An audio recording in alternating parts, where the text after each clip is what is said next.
Ako, fried chicken yung ulam dito kaya nagtatalo kami ni housemate. Dahil sa balat ng manok. Ay, humarap ka ng trip mo. Huwag yung balat ko. Lalo pag ganito ang gutom. Ay! Yung hindi ako kontrabida sa buhay niya pero siya yung kontrabida sa buhay ko. Hi people of the world! Eto na nga, lilisanin muna namin ang Violet House. At iiwan muna namin si Mami Violet ng ilang araw lang. Tinadtad niyo muna talaga ng halik bago kami umalis. Mamimiss niya daw kasi si Aiden. Sabi ko naman, bakit ako wala? Kung napanood nyo nga yung nag-iimpake ako at inabot ako ng 2 AM na. Ganyan kadami kasi yung inimpake ko. Lahat ata ng gamit, dinala ko na eh. Anyway, pupunta pala kami ngayon sa Bulacan. Ito nga yung araw ng birthday ng papa ni housemate, si Tito. Nag-grab na nga lang din kami pupunta doon kasi nga diba ang dami naming dalang gamit. Tapos dala ko pa kasi yung umok ni Aiden tsaka yung mga unan niya. Hindi kasi ito makakatulog pag walang umok. Caloocan South to San Jose, Bulacan. Buti nga si Aiden tahimik lang sa biyahe.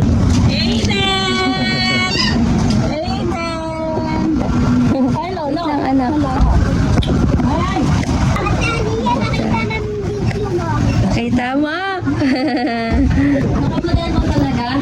Diretso kami Bataan, te. Ha? Diretso kami Bataan. Magbabataan kayo? Ala. Happy birthday to!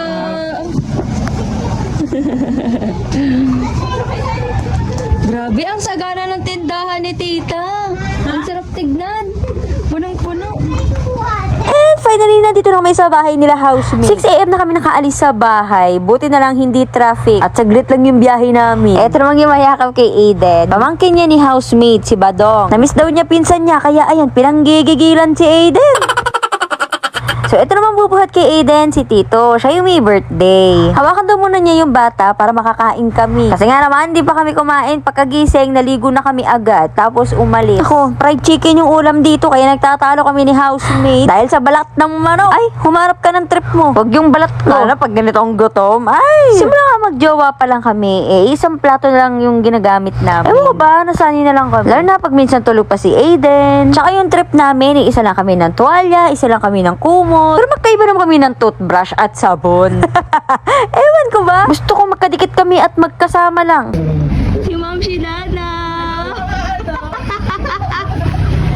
Ano, mga vlogger? Ayan nga, ang naudyuhan ko na din mag-vlog si Ma'am Shidana. At eto naman si Papa B, yung Diyosawa niya, kapatid ni housemate. Madami nga din ako nababasang comment. Kung magkapatid nga daw ba sila ni housemate at ni Papa B, opo, magkapatid po sila. Kaya magkamuka.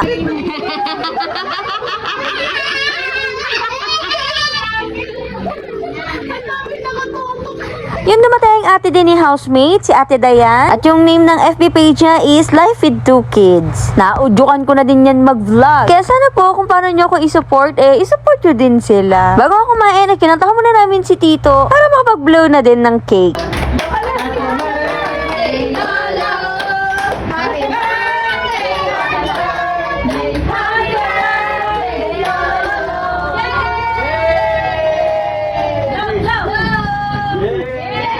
O, diba? Parang tradisyon na talaga no? Kapag ka may birthday, bago kumain, mag-blow the candle muna. Ang daming lahi nila housemate, ano? Kulang pa yan, hindi pa sila kumpleto magkakapatid. At patami pa ng patami ang mga apo nila tito at tita.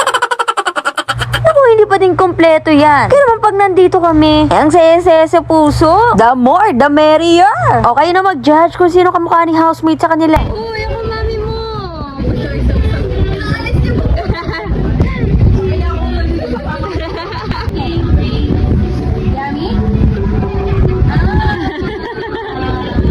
Siyempre, pagkatapos kumain, ano pang masarap gawin? Di humilata. Bogs! Pagkabusog, nakakatamad kumilos na. Matutulog nga sana ako. Kaso, bihira lang naman kami nandito. Kaya sinulit ko na. Nakapagmaritesa na lang ako. Isang araw lang kasi kami nandito ngayon. Tapos bukas, aalis kami. Hindi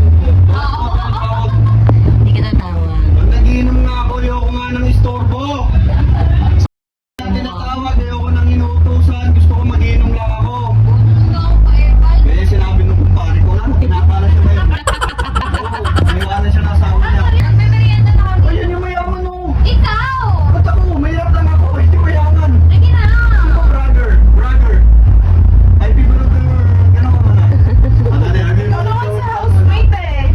Sabi mo, ay, people of the world.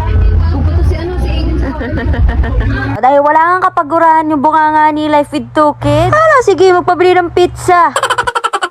Gumawa nga din si tita ng fruit salad, pang dessert. At syempre, yung mga Diyosawa namin, alam na yung ginagawa. Laklakan na naman!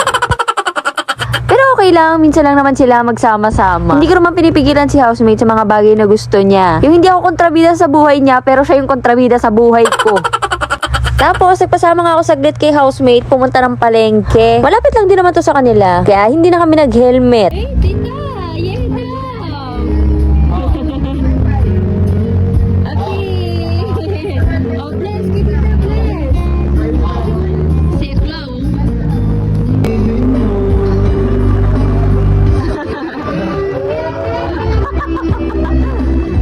Anong oras na nga nito kaya pumasok na din kami. Maaga na nga din natulog si housemate dahil maaga pa din kami aalis. So antayin nyo yung next upload kung saan tayo pupunta at sino makakasama natin. Anyway, see you on my next vlog. Thank you for watching.